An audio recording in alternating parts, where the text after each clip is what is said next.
Naomba nitumie nafasi hii kwa niaba ya serikali nikushukuru sana Meja kwa kazi kubwa ambayo umeifanya mpaka hapa tulipofika. Lakini pia nitumie nafasi hii kuwashukuru viongozi wenzangu. Ni kweli huwa kama serikali tunahitaji vijana wengi waweze kushiriki katika mafunzo haya ya Jeshi la Akiba.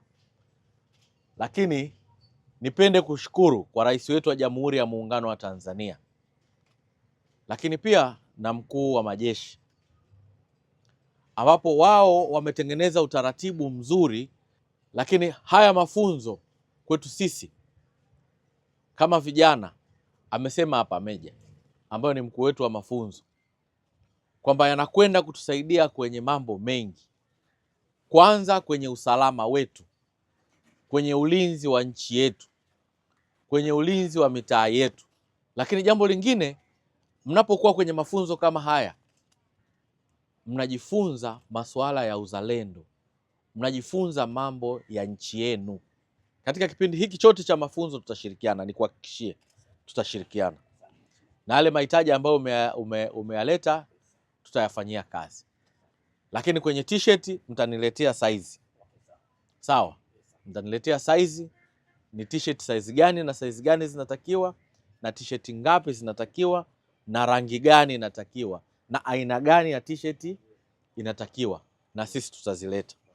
Sawa? Sisi tutazileta.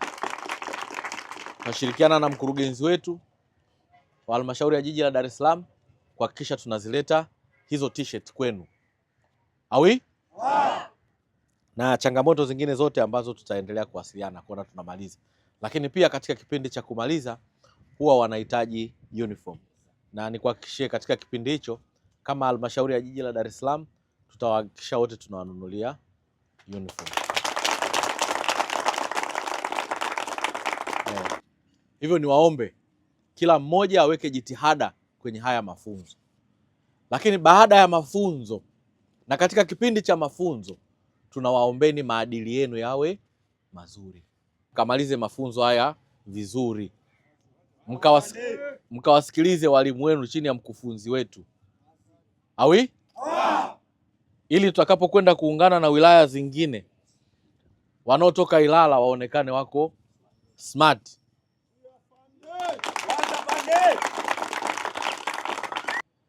Na ikiwezekana wale bora wote watoke katika kambi hii.